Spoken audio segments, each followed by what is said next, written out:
Hello, everybody, and welcome back to the WinglessValkyrie live stream, where we're doing something a little differently today. I know I mentioned I was going to do something like this at the beginning of the year, but it's close enough. So, welcome to the first ever Dice and Mics, where a bunch of people who roll dice chat with some microphones, and for the first time, we have Indestructiboy, also known as Terran, who is a TTRPG content creator on YouTube, and also a game creator of his own game system, Vagabond. He's played many different contents. That's not how that works. He's played many different games and made many different types of content around said games, and now he's here to talk with all of us, most likely about said games and some other things. Hello, how are you doing today, Terran? What an intro. Hey, man, thanks for having me. Thanks for agreeing to come on. I didn't really give you a full warning, I guess, but it's exciting. I've never had any kind of a collaboration with any other content creators, so this is my first time. So thanks for popping that cherry. I appreciate it. Yeah. Anytime. Yeah, I saw the BC Rich and the Marshall, and I was like, oh, okay, all right, like man after my own heart here. Like, yeah, I definitely do dabble in music a little bit, which is actually a fun question because you have on one of your artworks, you have "and music sometimes," and I looked through your channel and I found a couple of things related to music, mainly about like nothing. I couldn't find anything about you playing music, but I could find a lot about you analyzing music. Is there content of you playing music that exists and I just couldn't find it?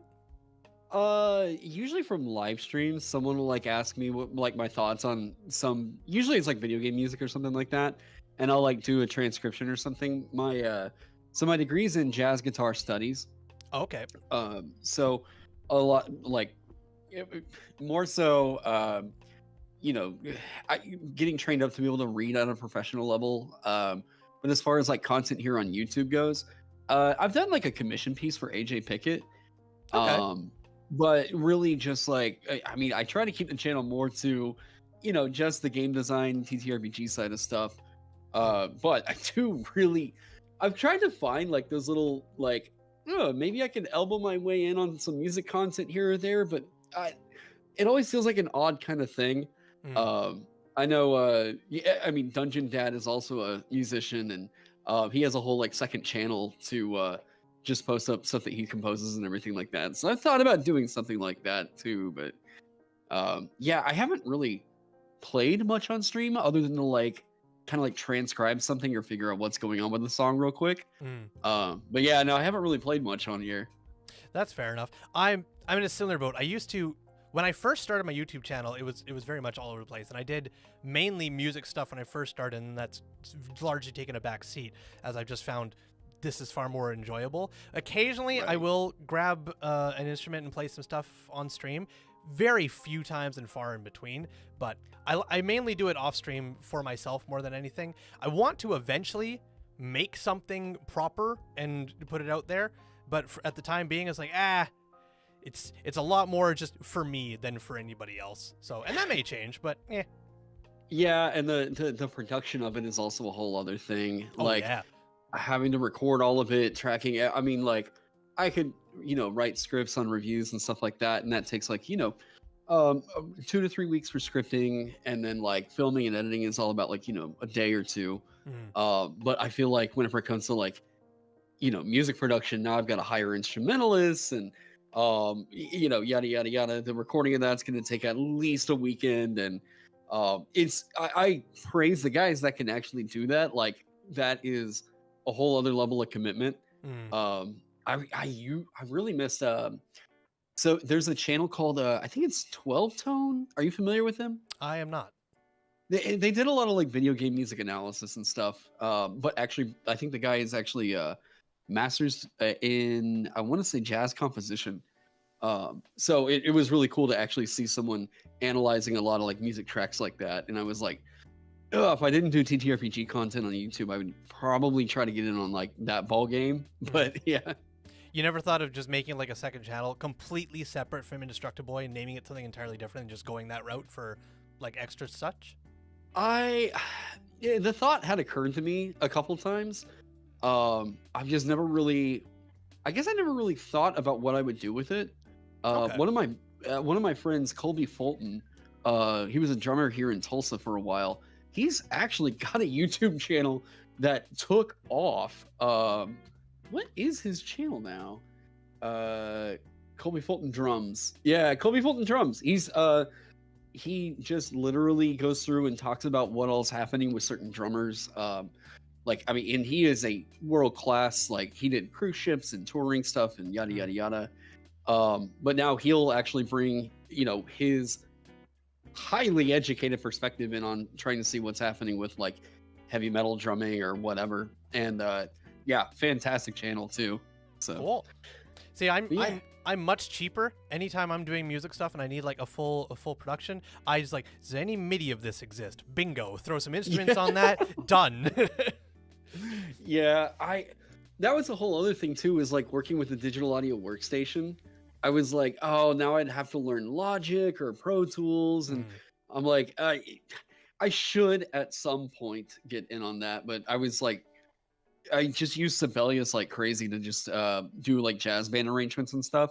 Gotcha. But yeah, actually getting a band to like perform it is like, I gotta pay people now. And, yeah, it's like the cost continuously goes up, but the quality also continuously goes up. So. Yeah, like metal. I know metal guys out there are struggling to even get bar gigs to pay them. You know, so that whenever you look at like a full on like 30-piece jazz group, it's like, oh yeah, I gotta come up with like $2,000 per recording. Like oh boy, good times.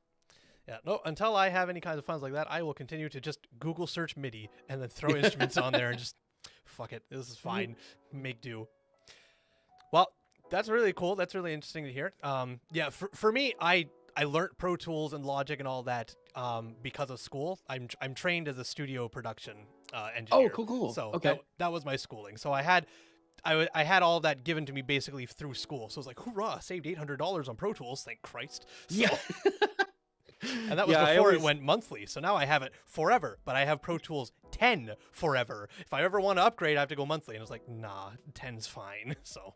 Yeah, but see, you were smart. You got a degree that actually like means something. Like me getting one in like jazz performance. It's like people are like, oh, okay, you're applying for a graphic design position. What the hell? I mean, to be fair, I don't know if it really means anything because I mean, here I am on YouTube, and this isn't even my full-time job. My full-time job is I'm security at an airport. So, yeah, it's who knows? But well, I mean, it is a skill that I think does transfer over a lot. Actually, you know what? I've always said this. I thought that like audio matters so much more than like the visual content that you put on YouTube. Oh, like 100%. Despite what, like, I mean, even you can do like the PNG YouTuber thing or whatever, but like, yeah, if you don't have crystal clear audio, it's like, so it makes me feel good that you're using a pod mic over there too. Yeah, I was going to mention that. I was like, we have the same mind here. It's the Shure SMB, but way cheaper. So. Yeah, I actually just sold my Shure SMB because because I got like the baritone kind of bassier voice. It's like the presence boost in that just kind of, it acts weird with the compression. I've noticed whenever I'm streaming. And then whenever I went over to the pod mic, it's just like, ooh, crystal clear, snaps in just right. Like, yeah, $100 mic, and I honestly kind of prefer it for that. But I just never decided to get the Shure SMB because I was like, when I started, I just used what did I even use before that microphone? Oh yeah, I am through school again. I got a ton of microphones and such that I just kind of. I didn't take them, but the school wasn't using them anymore, and they were going to just donate them. So I made myself the donatee and took the microphones. So for the longest time, I just used a Shure SM Super 55, and that was like because I was like, it looks dope on camera. I did not have a preamp for it, so it was. Well, I had a really crap, sorry, I didn't not have a preamp, but I had a really crap one that was basically all the way turned up and it was bad. But I was like, it doesn't matter because it looks cool on camera. And then eventually I moved over to a Blue Yeti Pro and got an actual Focusrite for it instead. And I was like, there we go. It doesn't look as cool, but it sounds much nicer. Oh, yeah. So, and then eventually I was like, you know what? I should get a Shure SMB. And then I was like, that's $400. Never mind. And then they came up with the pod mic and I was like, perfect. So. The pod mic is just so like, God, not to make this an audio podcast. Really, oh, well, here we are. Yeah, like, and since I sold the SM7B, once I decided on that, they came out with that SM7B Pro or whatever it is that has the built into it, and I was like, yeah, I guess that's probably worth it. Like, but Nah, I saw that as well, but I was like, you know what? I have no reason. I have this. This works just fine. I'll leave with this for now. So yeah. I honestly kind of prefer it. And I'm seeing a lot of people actually that had Shure SM7Bs are kind of moving away from them now. yeah, honestly, I noticed that too. I don't think it's because of quality. I think it comes back to standing out on camera. Because if you have the same, it used to be like if you wanted to do live streaming or podcasting or anything, then it was like you had to get the Shure SM7B, and that was it. There was no other choice. But then everybody has that microphone, so then the pod mic comes down, and it's effectively the same thing for way less, and people started switching to it either because of financial reasons or because they liked it more than the actual Shure microphone like yourself. But now I'm finding more and more people are doing it, and I think it comes back to, again, how it looks, because they don't have the windscreen cover on it, right? Because it looks better without it, and so I think it's come back full circle to how it looks on camera. Oh yeah, for sure. Yeah, it's just got well, I don't want to like mess with the audio here, but yeah, it's just got that nice kind of classic look for a mic, and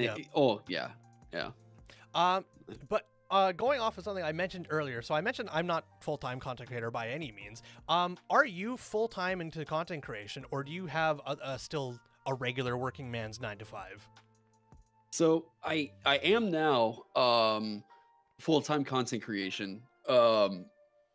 More so like, so I mean, here in America we have a really, really bad job issue, crisis, I guess, as you can say, where despite the fact that we're reporting like record low unemployment numbers, the jobs that people are able to get aren't exactly getting them ahead right now.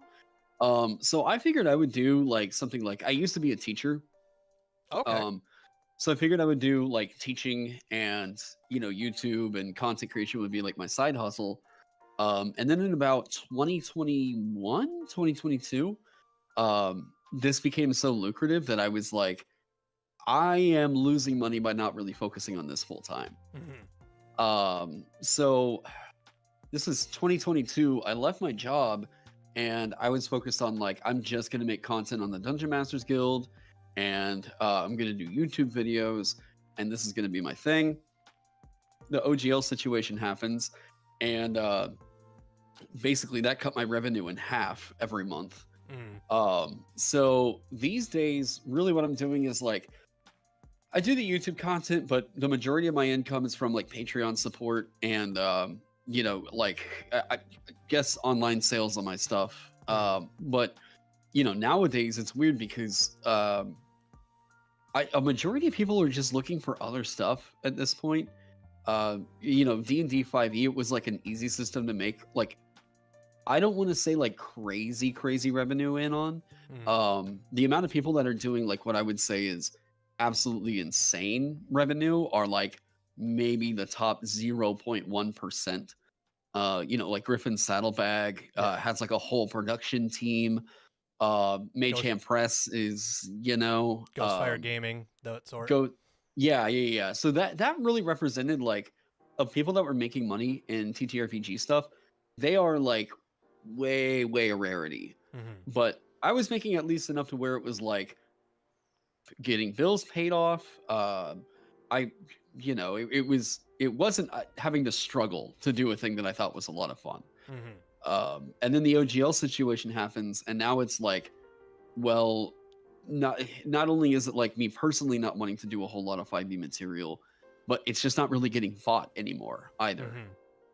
We saw this year has been the worst year on the DMs Guild. I heard a lot about that. Yeah. I mean, just as a like point of reference for like, I guess anyone listen. So like last year on the DMs Guild, it was like my average month was about like $3,000. Woof. This year it's like $800. Damn, holy. Yeah. So DMs Guild sales didn't just drop, they plummeted. But amidst all that, like I started up my own Shopify, and I branched out to like writing some stuff for Shadow Dark. I'm trying to get into I guess getting more comfortable with designing for Merkborg to write some stuff for that. But on top of all that, doing the Kickstarter this year for my own system. And yeah, just kind of figuring out where we're really going right now as a TTRPG hobby. You know, it's a little bit of unsettling times. Yeah, I'm optimistic for 2024. You know, I'm hoping that the new edition maybe gets some people enthusiastic again about the DM's Guild. I have mixed feelings about going into 2024. I think the biggest thing that has me a little spooked is how, I mean, assumingly, how quickly revised 5e is coming out, because they had quote unquote announced accidentally that it was coming out in March, but one D&D playtests are still happening, and I'm like, that's not physically possible. So it's kind of right. I kind of saw other couple creators kind of talking about this. Is like, it feels like, if it isn't already, like one D&D is kind of gaslighting us into thinking that changes that we're going to put into surveys right now are going to be in books in 3 months, and that's just there's no way you have enough time for that. So I'm curious what your take is on that. I think that they had a deadline, and they're getting pushed to hit that deadline sooner and sooner. It seems like, okay, so the fact that they said that, like, well, we're not going to see another Bard version in the Unearthed Arcana tells me that they feel that they are pretty done with, they feel like the Bard's in a pretty good state, despite the fact that the last time that we saw the Bard, they were still going with the 3 separate spell lists, not a class spell list. Yeah, like they've been doing for other ones. So it's like you kind of need to produce another one D&D of the Bard, otherwise we're just expected that you guys are going to make all these changes that we're not going to see. So we had a little bit of effect on the Bard, but it was so long ago now that in reality we really don't anymore, because so many things have happened with other classes. There's just not really a great grasp on where certain things are going. Last time we saw several of these things, they had a certain design philosophy for where this was going to go. And, you know, things are changing. Last I heard, I mean, the Ranger, it was apparently they were happy enough with it that it was going to make it through. You know, so like, honestly, at this point, I've played plenty of other games, so I'm not like, yeah, they have to get this right for D&D or anything like that. I mean, I wish them luck. Yeah, I'm like, I wish them luck. I feel like it must feel like absolute chaos up there right now. I would not want to be on that team right now, because that sounds like that is a stressful place to be. Yeah, I don't know what it would be like to be on the team trying to push it, because again, they did take down the March release. So assuming that either it is still coming in March, or they got the date wrong and they're pushing it back, which, dear God, I hope so. But if it is coming in March, and all this one D&D playtest stuff is still happening, and now 20% of WotC's staff gone. Granted, not all of them were for D&D, some of them were for Magic, so a little bit of crossover. But it's one of those things where it's like, it seems like you mentioned, they have a deadline, and it's like they've seen a dip in revenue, and they don't want to continuously go down this dip, because they've now laid off staff as a short-term, you know, gain. But they need the new books to come out to really make that gain back. And that's what has me very worried that come hell or high water, it's a March release, because we need income regardless of the product state. Yeah, my only, like, I guess, quote unquote pushback on like that would be, so number one, I know, like, in terms of like global distribution, printing, whatever, that book would have to be at the printer like right now. Pretty much. They're going to have that PDF at the printer right now. But what I mean, if I was to say like what I think this could be, they didn't officially announce that was like the release date. So like, maybe that was like a piece of artwork that didn't get scrubbed, or that is a release date of the game, and then they will do a print book later. So they could be doing like a digital only thing where they're like, here's the material, and because I mean they're trying to go all digital anyways. So like True. it could be that they say, here's the edition, here's the books, we'll do a physical print later, which would align with their other goals of pushing people on all digital anyways. True. So that Especially could with be the their like acquisition of D&D Beyond, that could be very true. It just yeah. is mainly because the Instagram post said core books March 2024, and I was like, that seems like all 3 books coming in March. So Yeah, and the worrying thing there is that we haven't seen monster structure. So yeah, like if any they of that at are, all, it's like, what do you mean core books? we haven't seen what they're doing with CR. Like they said that they were going to change. Yeah. So I wish them the best. Like I'm like, because you know, to me, it's like my revenue gets better if D&D is in a healthier state. Yeah. So that's the awkward thing I was going to mention as well, because I find I likely probably, especially for you, especially making your own TTRPG system that is, I wouldn't say so far removed from D&D, but it's not very similar to D&D because it's more based on other types of systems than 5e. Do you find it's more difficult? Because I've seen content creators talk about this a lot, and I've experienced it on my own. If you want to make tabletop roleplay content and you don't mention D&D 5e in any regard, you're effectively shooting yourself in the foot. no, that all depends on what scale you're going for, I would say. Number one, we're never going to have a D&D killer. That's just not like I really try to avoid talking about TTRPGs like a D&D killer or something, because I would rather have a bunch of different options. Not everybody's all trying to do the high fantasy TTRPG thing, you know. No, I fully agree. I also don't think anything can, not because D&D is the best, but just because of its staying power and its name brand. Right. I mean, it's the Sharpie, you know, like no one calls it a permanent black marker. It's a Sharpie, Yeah, you know. every Sharpie is now a Sharpie. Yeah. But you know, there's other games that I think do. It all depends on like what your personal preference is going to be, and what, because now in this digital age, we can find a table to play basically whatever we want to play.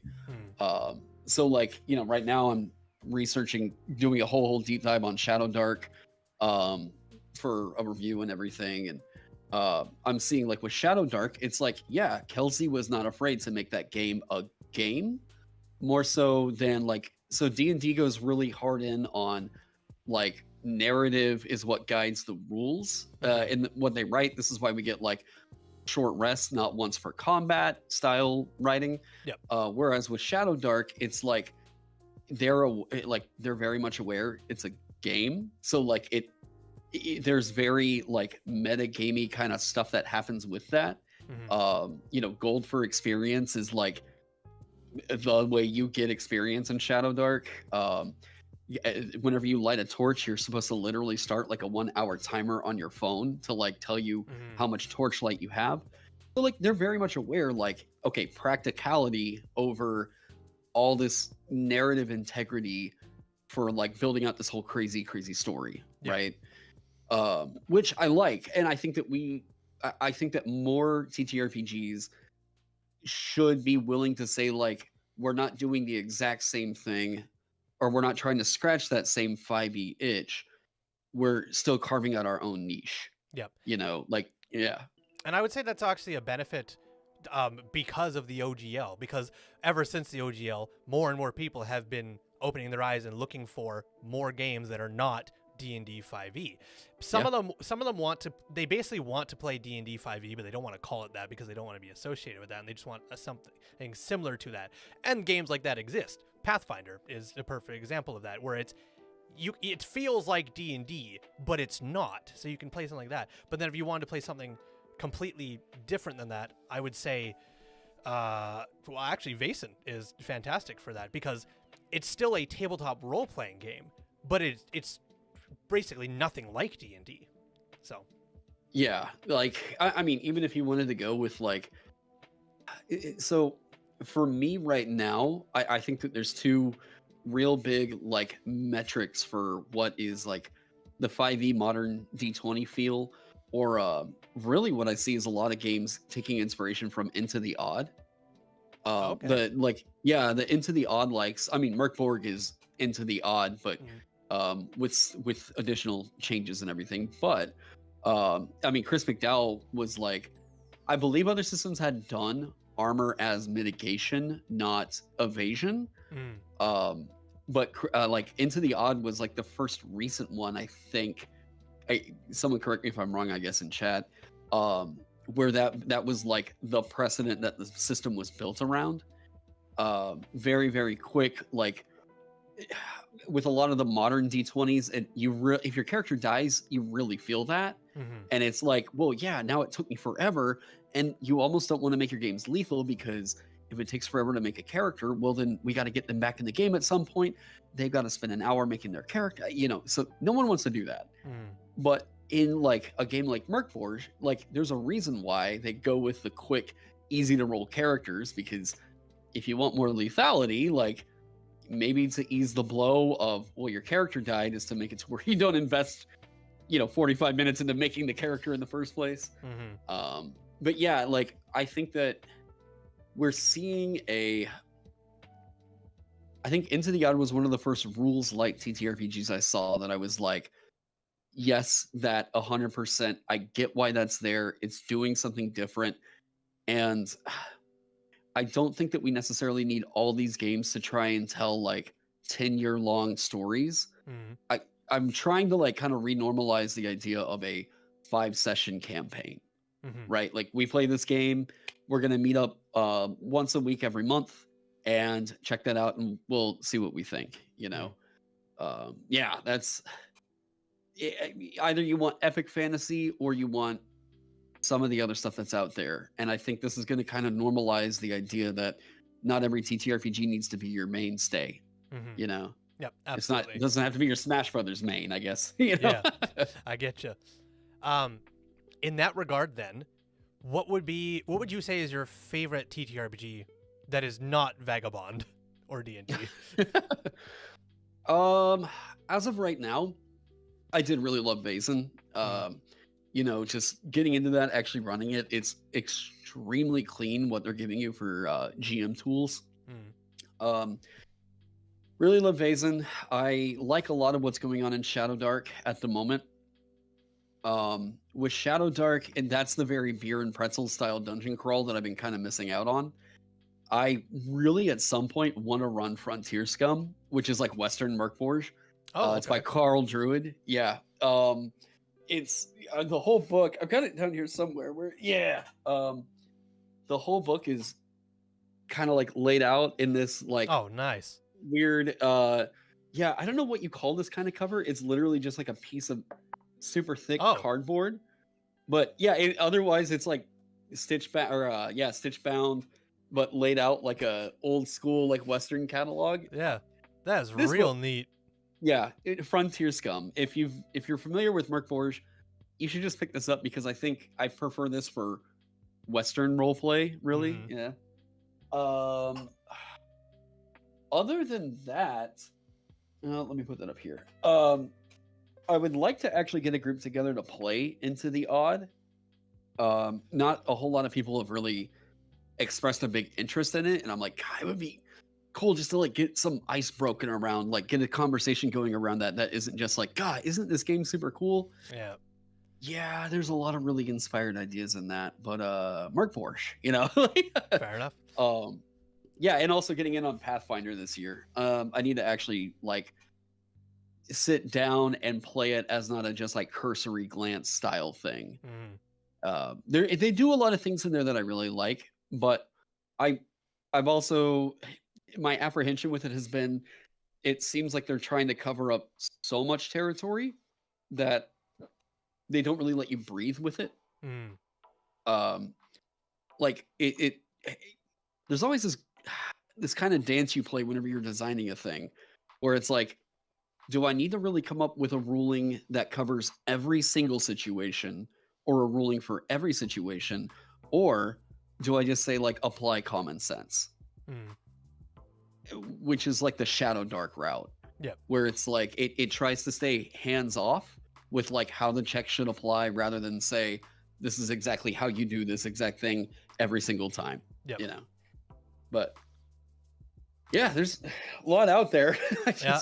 I will say something you mentioned where it's hard to find players to play something like Merc Borge or something like that.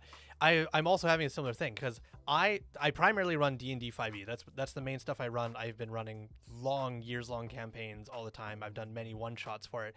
And I have other TTRPGs in my possession. I have Dune Adventures in the Imperium, which uses the 2d20 system. I have a My Little Pony role-playing game because I thought that was fucking hilarious. And the book's like this goddamn thick, and I was like, fuck it, why not? And I flipped through it in the store, and I was like, there's work put into this. This isn't a meme, so I got it. Do you know how many of my players want to play either of those? 0. So and it's not because like, well, maybe the My Little Pony one, they were like, you know what, I don't want to play as ponies and figure out a cutie mark and shit. You know what, that's fine. I get that. But for like doing Adventures in the Imperium, it's like, this is such a cool system, and it's really well done. And I got to play it once for a charity live stream, so that was fun. But most people who have only played D&D 5e don't tend to want to stray from that. And I find it's very, very difficult to do. And that ties back into when I was saying, when you make content creation for TTRPGs, if you don't talk about 5e, it sort of feels like you're shooting yourself in the foot because it's the biggest one. It will probably always be the biggest one. And even if you don't want to talk about it, you probably should. And it's that weird balancing act. It's like, do I talk about it because it will get views and possibly monetization, or do I not talk about it because I don't like it or just don't care for it? Yeah, like, you know, and I think that's where influencers really play like a key role in that is like, there's definitely, you know, what is the thing that's popular, but something only becomes popular by getting coverage. D&D has the strength of being in the public zeitgeist for 50 years now.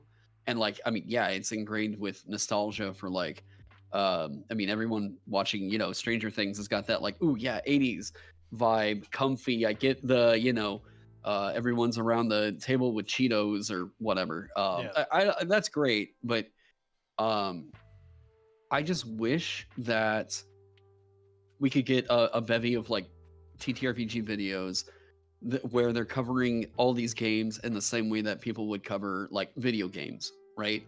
The accessibility is definitely an issue there where like that's kind of what I'm trying to do with my channel is break that accessibility barrier down a little bit more. I was going to say, it seems like you're going in that direction yourself already. So you're basically paving that way.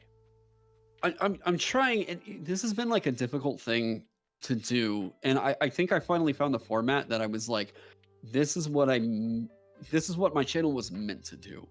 Was whenever I did the Candel Obscura video, I was terrified because a part of me thought like, I don't have a whole lot of positive things to say about this game.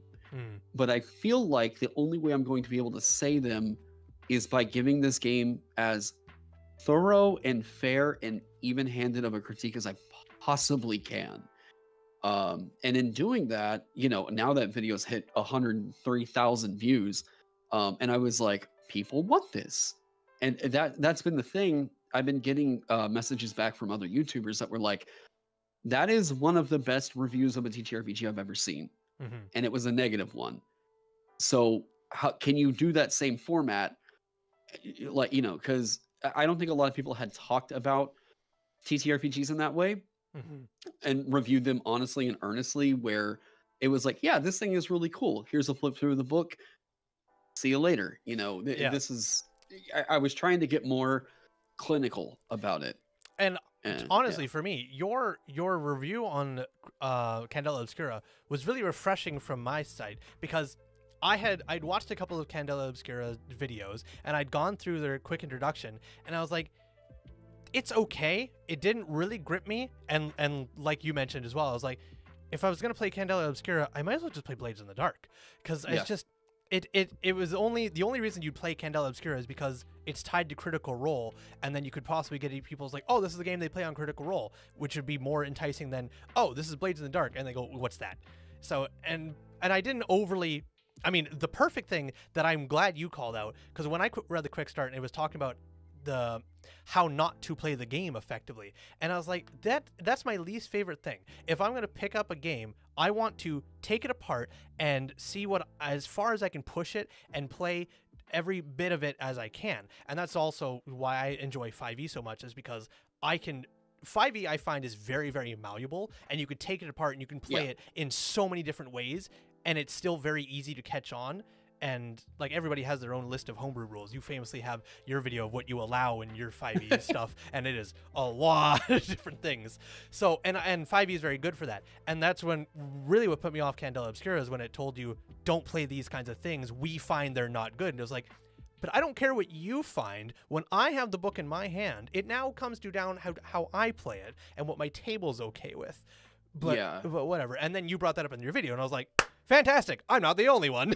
Yeah, there's also just like weird messaging that kind of comes across whenever it's like, well, yeah, you came up with a horror setting, but it was really weird that your horror setting is there's no, like, it almost sounds like an ideal, like it's like a lefty ideal world, really, where like there's no racism, there's no homophobia or anything, and it's like, this is, wait, you find this horrific? Yeah. Like, wait, what do you mean by this? Like, you know, so it's a weird feeling where, well, because of basically Critical Role's way of like to please everybody and to be as inclusive as possible, which in it itself is not a bad thing. But when it comes down to the game systems, that also, they start to fight with its own system, because you want to portray horrible, scary horror things, but also live in a perfect world where there's no prejudice and there's no bias or anything. And it's it becomes a little bit of a struggle, because you're really limiting the stories you can tell, because it's struggles and it's that type of infrastructure that makes good stories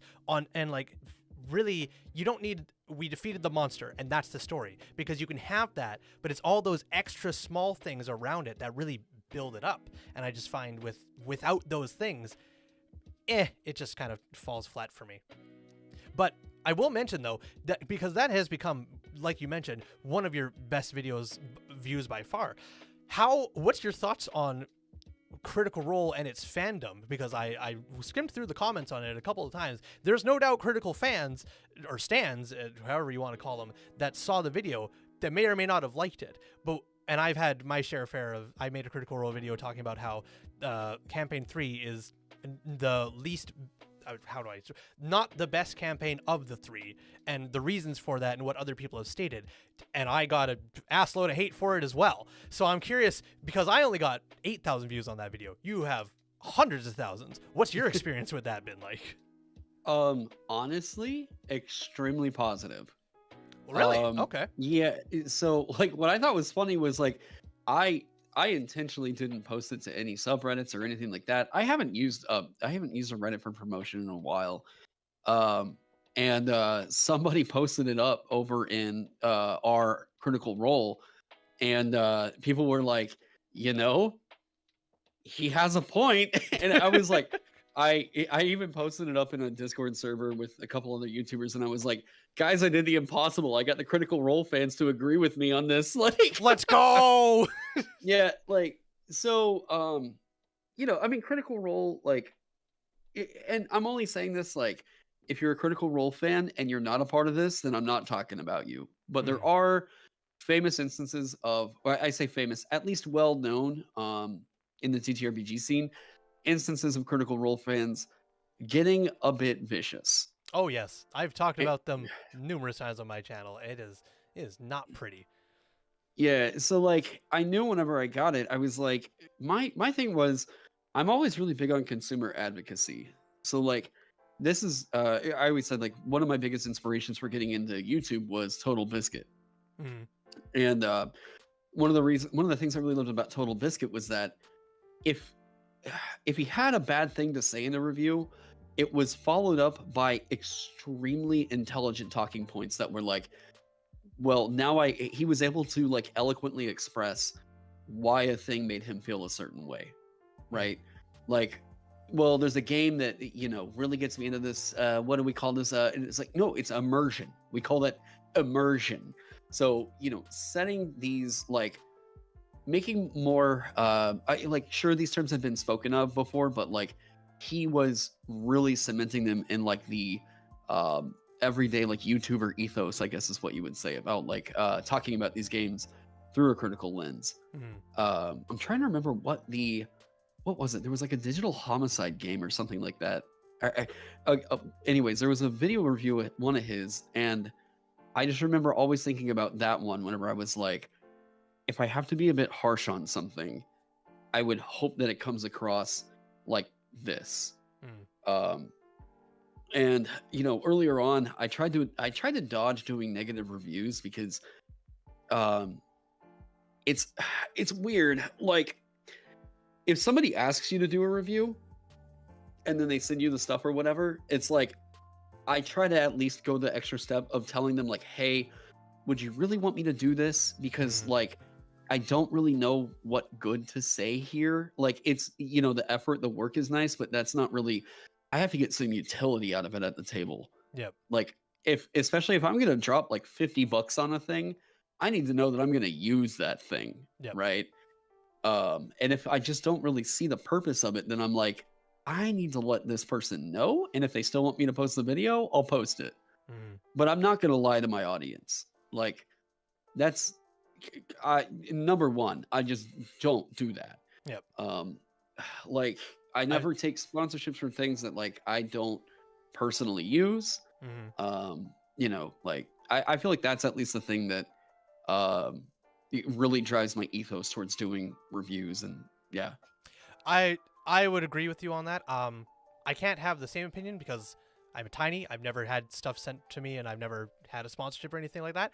But I've definitely seen creators do sponsorships for stuff, and then they talk about it that one time in that one video, and then you never ever see it ever again.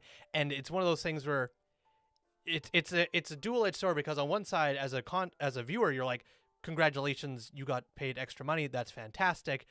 But I can't take anything more out of this, because if I don't see you using it, even when you're not sponsored to use it, I don't really trust it, nor do I really want it. At least that's the way I look at it from a viewer. So most advertisements I see now, or sponsorships from content creators, is like, unless I see you using that product in a video that is not sponsored or affiliated, then I just kind of, congratulations, I'm glad you got that bag, and I move on. Yeah. You know, there's like, this has been a whole other talking point too in the TTRPG scene, where it's like, you know, where is the ethics of a paid sponsorship? Where does that start and where does that end? And then if you do get paid for a thing and you really do like it, but then you disclose this is a paid review, then people are going to be like, well, wait, does he really, you know? Yeah, it's like, a whole can of worms. Yeah, like this happened with Ben Milton and Shadow Dark, and it was like, well, wait, but he charges that to everybody for a review.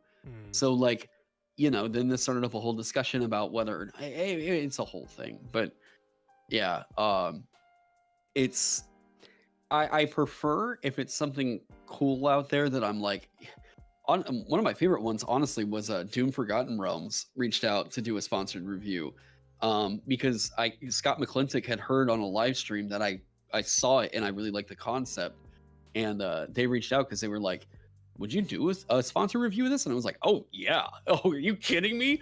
Please let me just gush on how cool this thing is. I love that. You know, there's what was it? The Crit Machine. These guys reached out because they make like a dice calculator thing, you know. Oh, okay. Yeah, they reached out and they sent me one of theirs, and they were like, yeah, just, you know, whatever, like if you like it, do the video on it or whatever. And I was like, it's sweet, you know. Yeah, so that means a lot. But yeah, I love doing the reviews where I can just gush. You know, Vason was like gush. I just got to like pour out how cool I think that system is. Yeah, I liked your Vason review for mainly because, and this is my favorite thing when content creators do this, because for me, watching a content creator all the time, every video can be talking about something different, but when you move location, it shows that you put a little bit more effort into this video than just turning on OBS, looking at the camera, and just talking. So when I watched your Vason review and I found you with the incense and the lantern, I was like, there we go. Effort. He cares about this product. Not to say that you don't care about a product if you just sit with OBS and talk about it, but it's just that little extra thing that shows, oh, okay, there was a little bit of extra effort that went into this. This deserves my time to watch it, and that's what I try to do with all my videos. Is like, if I have the excuse to, and I've done this twice now with D&D, I'll just go out for a walk. I'll take my drone, I'll take a selfie stick, and I'll just walk through the woods, or I'll go sit at a bench, and I will change scenes every time, because I find it's more interesting to watch content in that way, but it also just portrays to a viewer that you care a little bit more about what you're talking about, because it shows that you put more effort into making that video. So I really enjoyed when you did that with Vason. That was just, I loved it. Oh, thanks. Also, was that your wife that was yelling at you in that video? I mean, God, we've been together for like 6 years now, I guess. So I think by Oklahoma standards, we're common law married. Okay. But yeah, I just thought it would be funny to like, because I mean, my live stream chat loves seeing Amanda like pop in whenever I'm like talking and doing whatever.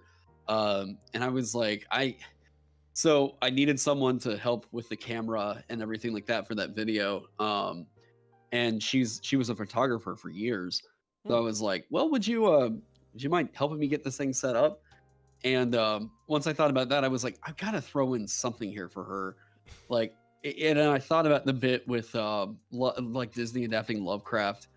And I was like, oh, wait, they have already kind of done this. And I just wrote this in the script, and I was like, wait, this would be really good to like have Amanda like to riff off of here. So yeah, I just kind of did that bit, and I was like, well, I guess now people are going to be expecting that in some way, so I've got to figure out something for her. I thought it was even better because it breaks up the rhythm of the video, and and another reason to keep a viewer entertained, because it's like, oh, okay, change location, very cool, but then somebody off screen talks and it changes the dynamic a little bit and it keeps you engaged. So I thought that was peak. That was great stuff. Thanks. But instead of great stuff, I have a question on do you have any hot takes or differing opinions on, you don't have to name any names, but just TTRPG content creators as a whole? Oh,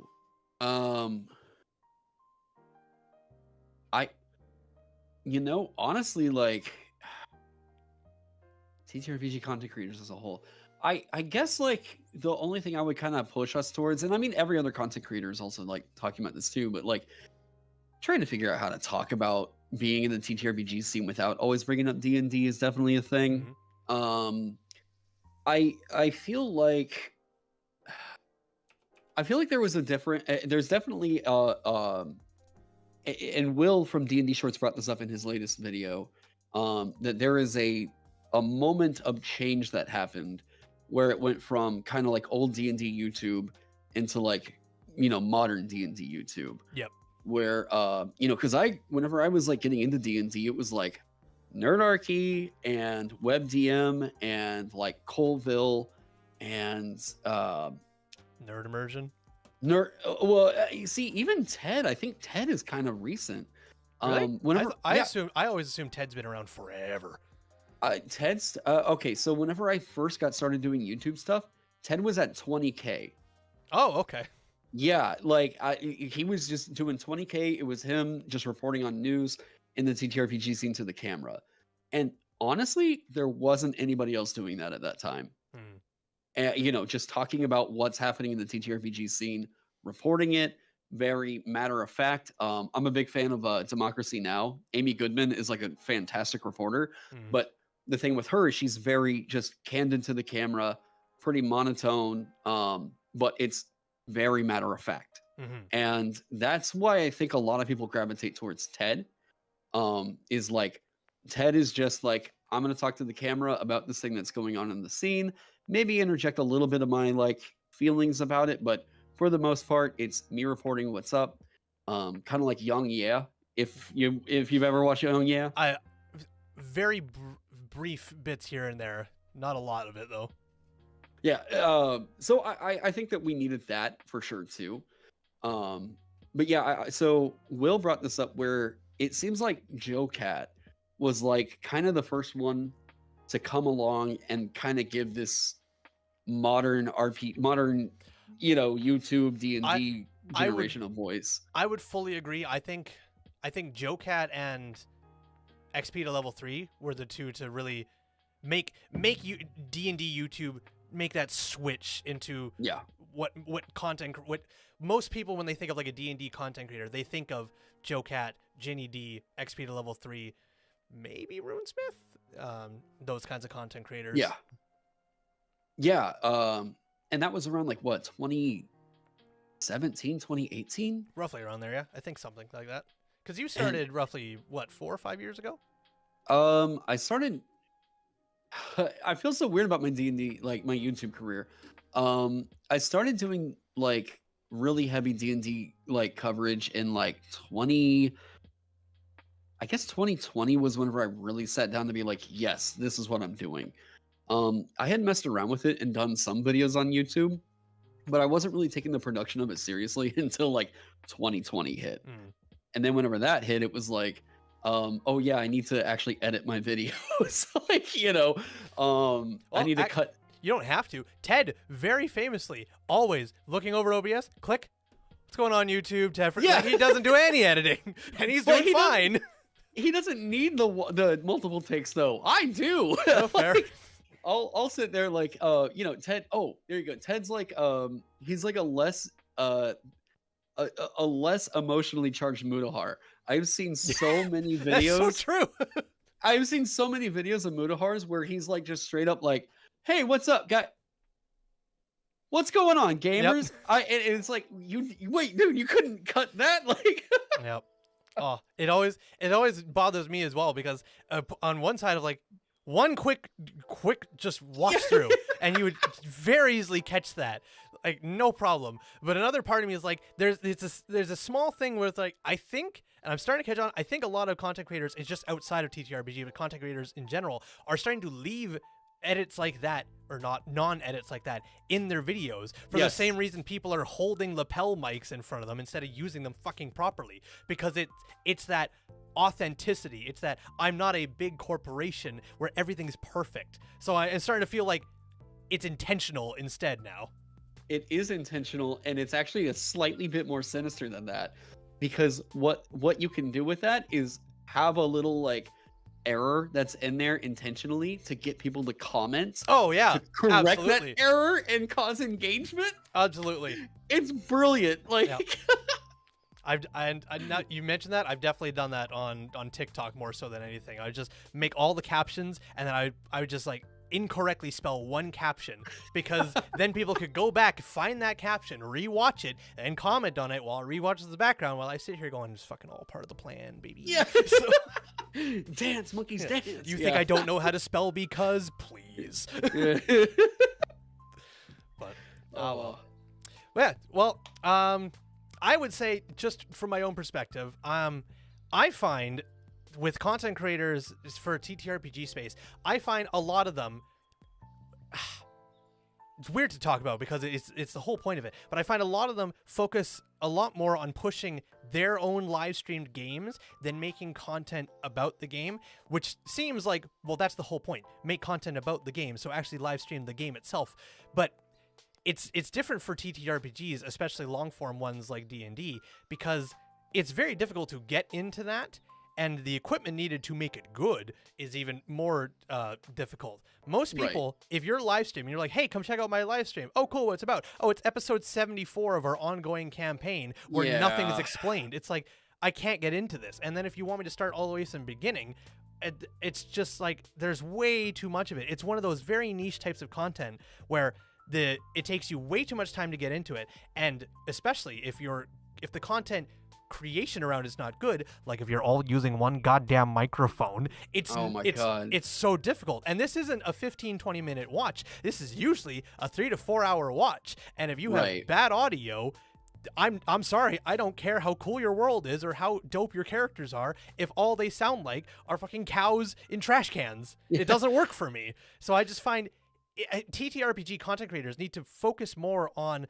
the production before making the story, because it doesn't matter how good the story is if the way we hear it and see it is through shit material. Yeah.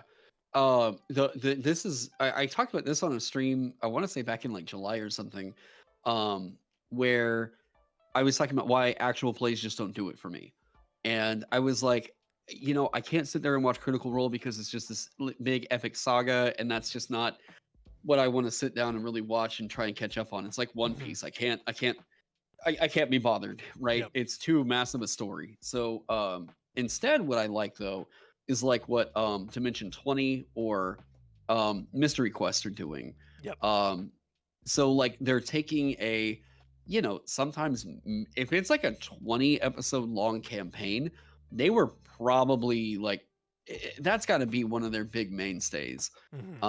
But you know, I like Mystery Quest because they were like, we're going to play Merkborg and it's going to be 5 episodes and that's it. Yep. And they're all 1 hour and they're edited down. We cut out all the ums. We're not flipping through rulebooks anymore. Yep.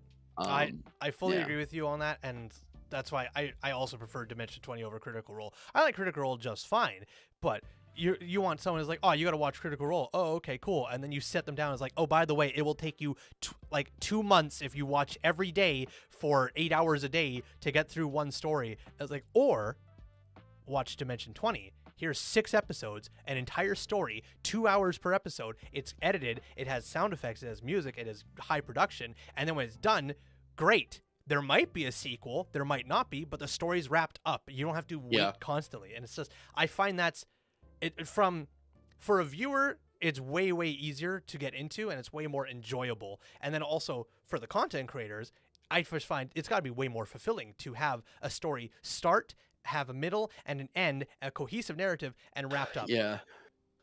But some people complain that it feels like they're being railroaded because it's so short in narrative. But honestly, it kind of needs to be if you're going to have a short narrative like that. And also, you don't think they're going to have a session 0 and tell everybody, hey, by the way, it's going to go for about 6 to 8 episodes. Here's the idea. This is what we're going to do. This is what we want to end. We're going to try and do that. And then, then nobody cares about if it feels like railroady. Just set that out at the start. Well, and I mean, you have to set out, right? Like, so like Dimension 20 is a production. Oh, yeah. And because it's a production, because it is very much a, we are making a show, it's the show itself is going to require like, you know, the multiple takes or what. Honestly, here's a funny thing. There was a group that had done this before Critical Role. It was Harmon Quest. And I'm unfamiliar. Oh, okay. So Harmon Quest was Dan Harmon, the guy that wrote, you know, Rick and Morty, Community. So it was Dan Harmon getting together with a couple of the Community writers and some of his buddies that do stand-up. And they were all playing, I thought it was D&D. They were actually playing Pathfinder. And so they were in front of a live audience, and they would bring on some like celebrity to come in and play D&D with them, or like Pathfinder. And like, you know, they had like Aubrey Plaza was in there. I want to say like, Patton Oswalt was on a show, I want to say. But it was always, you know, Dan Harmon and a bunch of his buddies from Hollywood doing the D&D game. And, but what they were doing was the game was going on, but they were editing out the bits where it was like, we don't really need to have this in the shot, because what was going on was it was show producers making a D&D actual play, right? Oh, okay. So the show producers realized, like, dead air, not really great to just have people sitting there watching, like, what is happening here?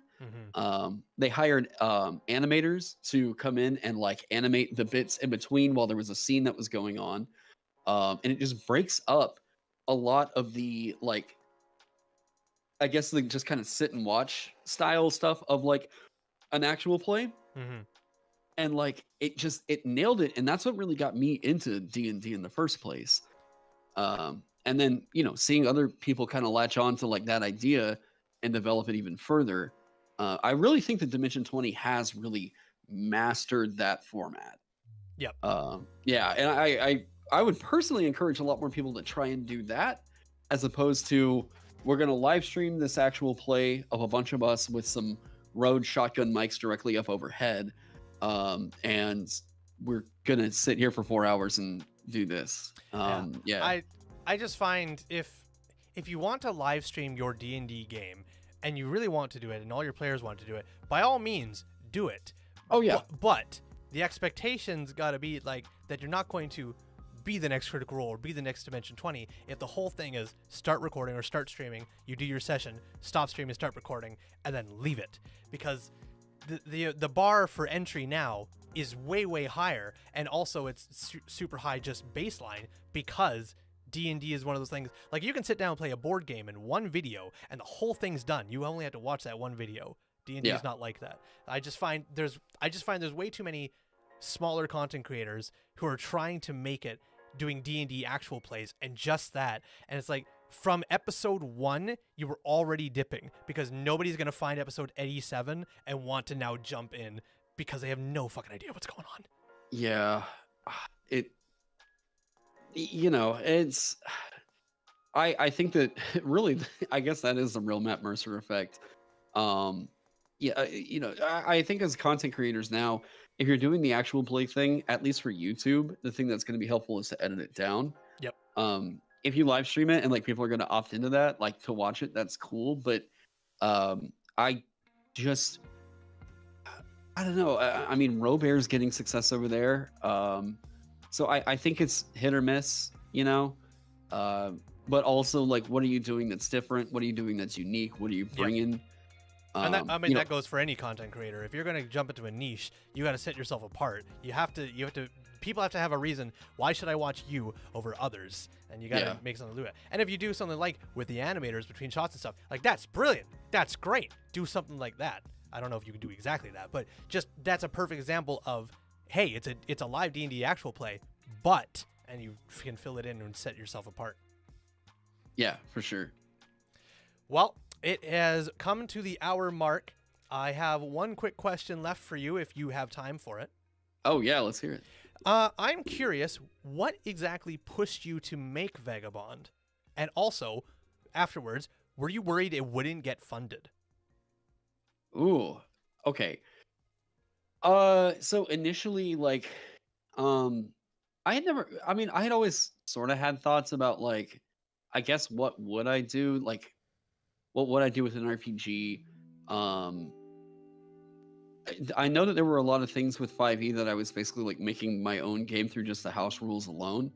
But really, there's a lot of subconscious things that I felt weren't addressed with any other RPG that for me I would have just preferred, right? Part of this was like, okay, I love, I mentioned this in Vazen. I love binary resolution, but a lot of systems are going for mixed success or gradients. So binary resolution, just tell me yes or no with the die. I'm not a huge fan of needing to know, like, well, I rolled an 8 and not a 9, so that means I didn't pass and this other thing happens. Or if I rolled a 10 or higher, then that means I did pass, but there was a consequence. Or if I rolled a 13 or higher, I did pass. I don't really know what this success gradient is really adding. It's far easier and better to just be yes, no, black or white. Yeah.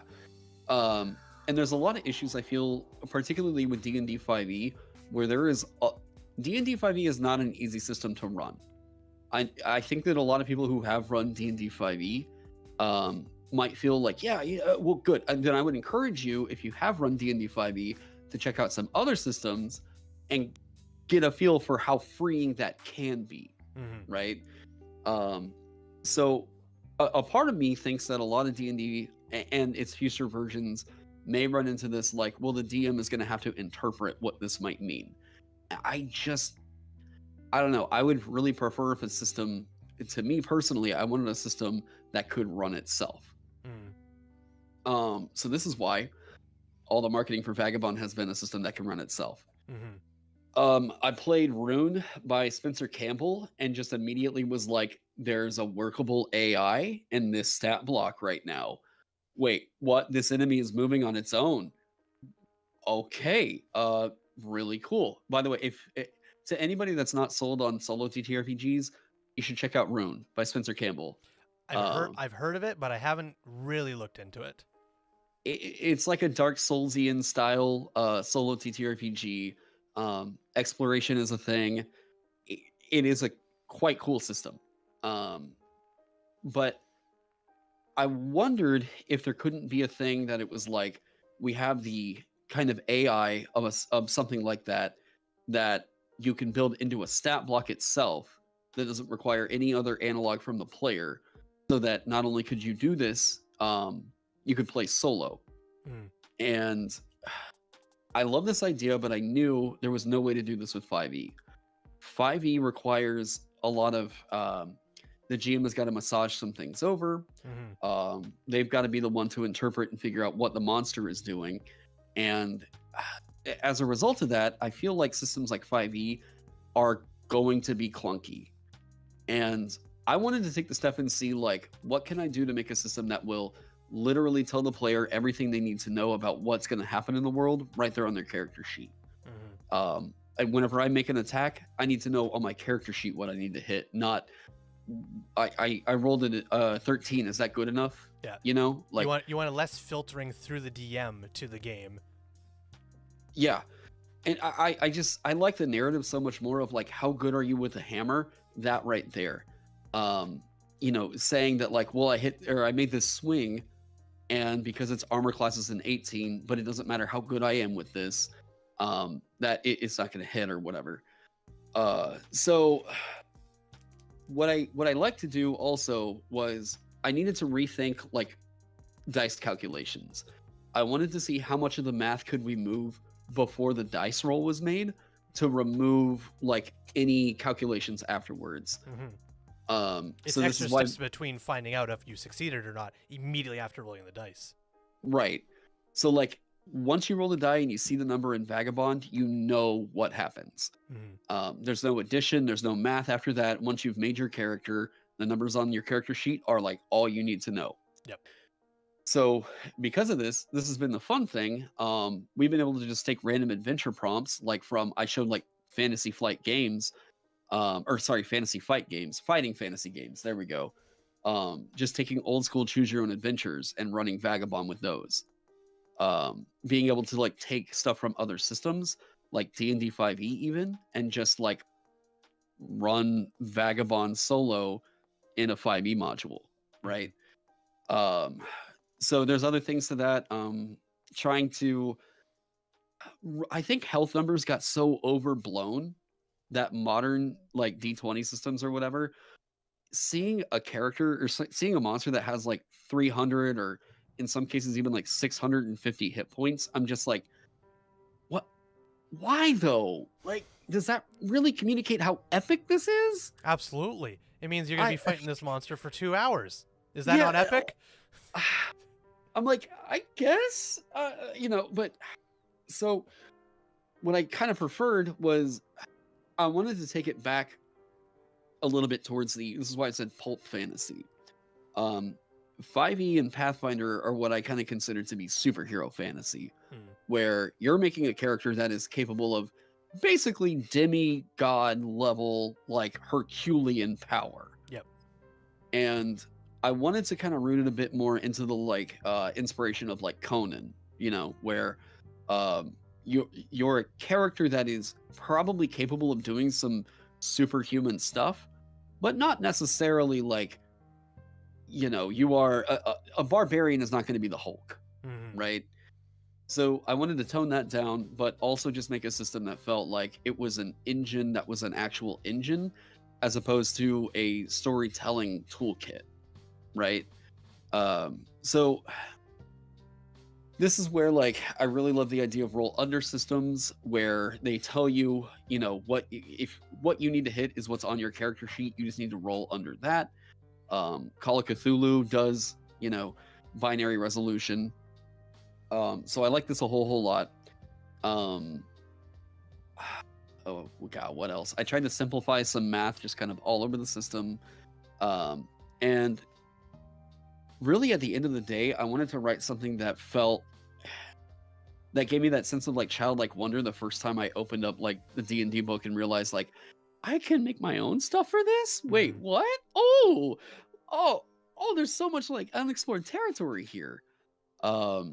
Yeah, and like also just I'm making like the hex crawl feel better. I think like I love survivalist fantasy, and I wanted to make that feel a little bit more like engaging, I guess. Yeah, and like putting it on the Kickstarter, I was always worried that the Kickstarter wasn't going to fund, because like I know my YouTube audience, I know that people have like been saying like, why don't you just do your own thing? After I had gotten a rough manuscript out of what the game was, I was like, yeah, no, wait, we could have something here. Like, wait, there's something really cool happening here. The first thing that told me I needed to do the Kickstarter was whenever we ran a fight in Vagabond and it took 5 minutes. And it was like, okay, you mean we can do more than like 2 random encounters in a night? Like, wait, what? And it just, I was like, we've got to take this and go. We've got to figure out what to do with this. So once I had some provable concepts and people were already trying it out and they were like, yeah, no, wait, this is actually working exactly like what you're saying. That's where I was like, I'm going to get the quick start ready to go. We're going to do the Kickstarter. I want to get art for it. But yeah, the other big worry on that was people with this Kickstarter knew this was funding a development of the system. It wasn't funding a physical book they were going to have in their hands. Yep. So like they knew they were going to get a game at the end of it. So that was also another worry, was like, I was just asking people, do you believe in the stuff that I've written for D&D enough to trust me with my own thing? So yeah, that was, that's a big ask. Like, yeah, I mean, it's you know, also, if the only, sorry, it's also just, it's a really big ask, because you can ask your audience, because I've done this before, where you ask them like, hey, would you be interested in this? I have the capabilities to doing it. And everyone in your comments is like, absolutely, let's do it. And then you do it, and then none of them are there. So yeah, that's a worry. I mean, I knew that like we were far enough along with it where I knew that most of the SRD and everything was already kind of there. Everything since then has just been adding more content in on top of the SRD. So yeah, there is that worry, but like honestly, the YouTubers who saw it and they were like, okay, yeah, Terran's doing something here that's really cool. And they reached out and supported it, like, you know, Dungeon Dad or Steely Sam, Treant Monk. I mean, it meant a whole lot to see other YouTubers also like, yeah, no, this guy's actually doing something cool over here. And yeah, it's so, you know, I had worried originally about it, like just not funding. The day that it did, it was just like, oh, we get to actually do this now. Oh, it's sick. Like we get to actually put in money towards artwork and like make this absolutely killer, you know? So yeah, I hope that the physical Kickstarter should be ready by February. you heard it here first, folks. Like because really it's sitting at 255 pages right now. And that's not too bad at all. There's playtests like sessions going on Tuesday and Fridays, like in the Vagabond server. You know, it is out there, it is playable, and now it's just like polish. You know, now we're just like polishing. We have a game ready to go, so that whenever I do the physical Kickstarter, it's like, boom. You know, people already know. Oh, the thing is already done. We just got to get the books for it, which is what Kelsey did with Shadow Dark. And honestly, is why I think Shadow Dark did so well, was because it wasn't trying to fund an idea. It was, the idea is done. It's just, do you guys want it? Do you want to have it? Do you want to hold it in your hands now?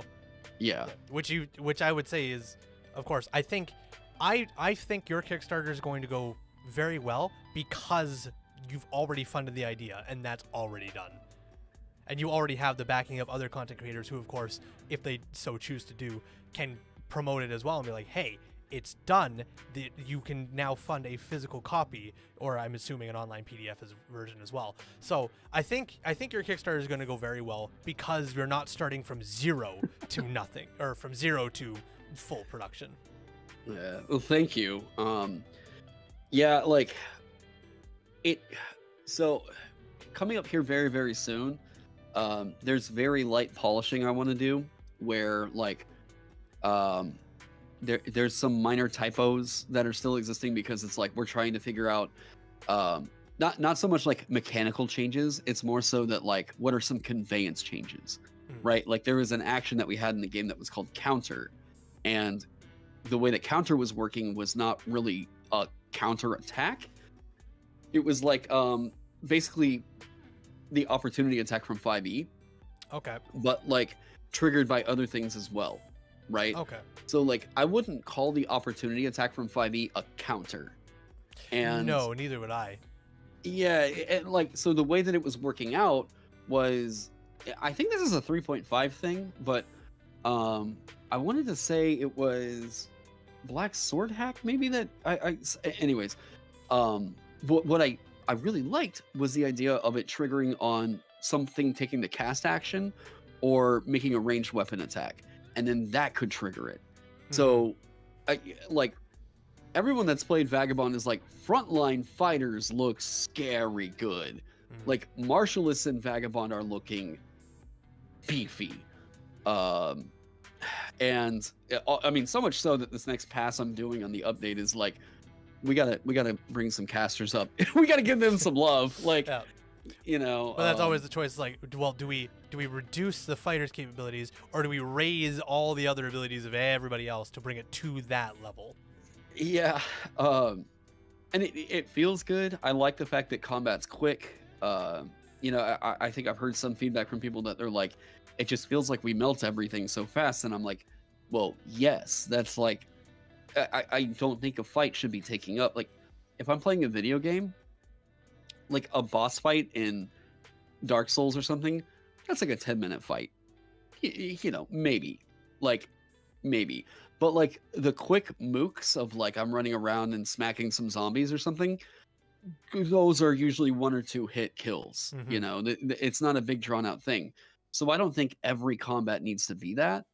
And if we reel back the amount of time we have to spend fighting, we can actually spend more time fighting by throwing more encounters in there. Yeah. Right? You can spend more time fighting the things that actually like should feel like a matterable fight rather than, oh no, plants. Yeah. Well, thank you very much. Appreciate you staying for overtime. I'll make sure I send you that extra payment. Yeah. But any final words, anything you want to shout out or talk about before we call it a night here on Dyson Mics? Man, just thanks for having me. Thank all you guys for hanging out, watching, and yeah, man, I'm glad to finally like meet you and everything. Yeah, well, I will say I've been, I wouldn't call it, I don't know how else to call it, shadow watching your stuff, I guess. Because I very rarely comment or like, I watch YouTube in a very passive way where I almost watch every single video I watch. I very rarely click off of them, but I don't comment. I just go, that was cool, and then I move on. And your videos kept coming up over and over again because I didn't even know. In full disclosure, when you commented on that live stream, I was like, oh, cool. Thank you very much. And I saw you had a lot of subscribers. I was like, that's dope. And I never went back because I was just like, that's cool. Somebody actually, you know, important noticed me. And then I moved on. And then I saw some of your videos starting to get recommended. And I recognized the logo and I was like, I've seen this before. And then I was like, oh, that's where I know this person from. So I just kind of kept watching the things from there. And then I was like, I like this person. This person's cool. And then I seen a couple of your videos with Trient, I think they're called. Treant Monk, yeah. We're discussing the playtest material, and I was like, "This is good stuff. I enjoy this. I think I want to talk to this person eventually." And then it was actually through because I signed up for Start Playing, and I had seen that you were in the Discord as well. I was like, "Oh, fancy that." I wonder.